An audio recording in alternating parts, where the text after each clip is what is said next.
इसके अलावा एमसीडी चुनाव को लेकर के टिकट बेचने तक का गंभीर आरोप, इस पर भी स्टिंग ऑपरेशन जारी कर दिया। तो एक नहीं बल्कि एक के बाद एक कई स्टिंग ऑपरेशन बीजेपी ने जारी कर दिए और इसी के जरिए ये गंभीर आरोप लगाया कि जो आम आदमी पार्टी बदलाव लाने की बात कर रही थी, भ्रष्टाचार हटाने की बात कर रही थी, अब तो ये खुद ही भ्रष्टाचार में संलिप्त हो चुकी है, तो फिर अरविंद केजरीवाल क्यों नहीं पलटवार करेंगे। और इसी तरीके से वो लगातार पलटवार करने की कोशिश कर रहे हैं। लेकिन देखना यह होगा कि अब 15 साल के किले को भेद पाएगी आम आदमी पार्टी। 15 साल का एक छत्र राज बीजेपी करती आई है एमसीडी में। दिल्ली में बिल्कुल नहीं लग रहा है, दिल्ली की सड़कों पर संडे के दिन मैं घूम रही हूं और मुझे बिल्कुल नहीं लग रहा है कहीं से भी कि आज छुट्टी वाला दिन है दिल्ली में। दिल्ली की सड़कों पे आम जनता आप देख रहे हैं ऐसे ही, देखिए गाड़ियां बड़ी तादाद में आपको देख रही हैं, लोग बड़ी तादाद में, और ऐसा लग रहा है उत्साह है लोगों में, बहुत ज्यादा उत्साह है। जश्न के तौर पर ले रहे हैं, त्योहार के तौर पर ले रहे हैं। लोकतंत्र का त्योहार है, ये सब जानते हैं जो चुनाव होता है। लेकिन दिल्ली की जनता में ठीक विधानसभा चुनाव में जितना उत्साह होता है, लोकसभा चुनाव में जितना उत्साह होता है, एमसीडी में भी वैसी स्थिति देखने को मिल रही है। आप देख सकते हैं एक के बाद एक जो जनता है गाड़ियों के जरिए अलग अलग तरह से लगातार पोलिंग बूथ पे पहुंच रही है। अब से कुछ ही देर पहले अपडेट यही है कि अरविंद केजरीवाल से परिवार वोट डाल करके निकल चुके हैं। ठीक है शासी, आप बने रहिए हमारे साथ। आनंद कुमार हमारे साथ साउथ एक्स से जुड़े हुए और साथ ही साथ हमारे साथ प्रभाकर राणा मैनपुर से जुड़े हुए हैं। लेकिन सबसे पहले आनंद, मैं आपके पास आना चाहूंगी।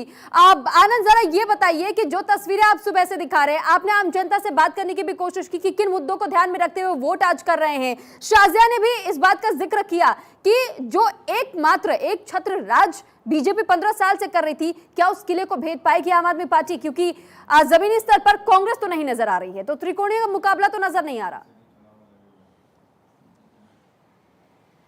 जी, आपने बिल्कुल सही कहा। पिछले 15 सालों से बीजेपी ने एमसीडी पे कब्जा जमाया हुआ और एक छत्र राज कर रही है। लेकिन उससे पहले तमाम मुद्दे बताऊं, उससे पहले मैं दिखाना चाहता हूं कि मैं इस वक्त एमसीडी प्राइमरी कोएड स्कूल में हूं, जहां मीनाक्षी लेखी अंदर जा चुकी हैं। कुछ देर में ही हो सकता है वो अपना वोट कास्ट करके आए। आप बता दूं, मीनाक्षी लेखी केंद्रीय मंत्री हैं जो इस वक्त अंदर हैं और अपना वोट का कास्ट करने के बाद वो आएंगी, लोगों से बात करेंगी। और लगातार अरविंद केजरीवाल भी वोट कास्ट कर चुके हैं। तो आप देख सकते हैं तमाम बड़े बड़े नेता इस वक्त वोट डाल रहे हैं और एमसीडी या कहें इस लोकतंत्र को लगातार मजबूत कर रहे हैं।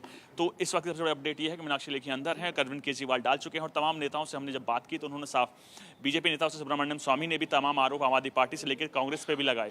तो उसके साथ साथ मीनाक्षी लेखी भी कुछ देर में बताएंगे। अगर बात करें एमसीडी की, तो एमसीडी में तमाम सड़क सफाई से लेकर ऐसे कई मुद्दे हैं जिस पर जनता वोट डाल रही है। तो आप देख सकते हैं कईयों के उसमें लोगों की ख्वाहिशों पर कई नेता ठीक थे, लेकिन उसके बाद भी अभी कई मुद्दे ऐसे हैं जिसको लेकर लगातार कई लोग बदलाव की बात कर रहे हैं। तो जो भी रिजल्ट आएगा उसके बाद डिक्लेयर होगा कि क्या एमसीडी में बदलाव होगा या बीजेपी इसको लेकर रूल करती रहेगी। तो आप देख सकते हैं, अभी दिखाऊं तो उस पर सामने ही ये रूम है, आप देख सकते हैं सामने ही गैलरी के पीछे रूम है जहां मीनाक्षी लेखी कुछ देर में ही निकलेंगे। केंद्रीय मंत्री हैं, बड़े पोर्टफोलियो हैं इनके पास, तो अभी बीजेपी के वरिष्ठ नेता हैं और भी कुछ देर में ही हो सकता है। आनंद, आप नजर बनाए रखिएगा, आपके पास लौटेंगे। लेकिन हमारे साथ प्रभाकर राणा भी मंगोलपुरी से जुड़े हुए हैं। जरा प्रभाकर, वहां की तस्वीरें भी दिखाइए और बताइए कि सुबह से आप कैसी तस्वीरें देख रहे हैं। क्या आम जनता के बीच में आज उत्साह वो नजर आ रहा है? क्या एक बार फिर बीजेपी को वापस लाने की मूड में नजर आ रही है आम जनता, या इस बार सत्ता में परिवर्तन चाह रही है? क्या रुझान अब तक?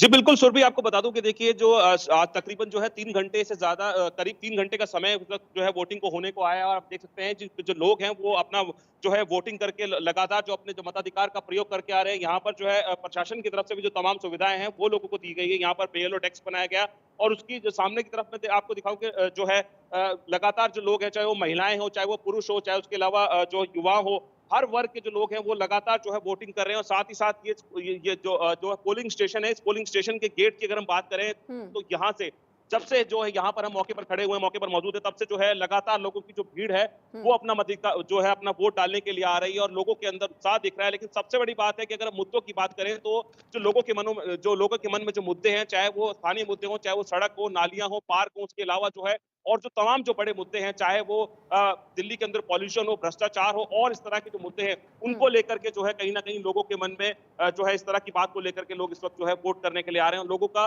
सबसे ज्यादा जो है अच्छी बात यह है कि रविवार है और रविवार छुट्टी का दिन है, लेकिन बावजूद इसके जिस तरह की जो भीड़ है वो साफ तौर पर दिखाई दे रही है। जो लोग हैं वो लगातार अपने वोट का प्रयोग कर रहे हैं और ऐसा लग रहा है, जिस तरह का जो उत्साह लोगों में देखने को लग रहा है, ऐसा लग रहा है कि जो लोग हैं वो कहीं ना कहीं जो आपकी बात जो वोट प्रतिशत होगा वो बहुत ज्यादा जो है पिछली बार से देखने को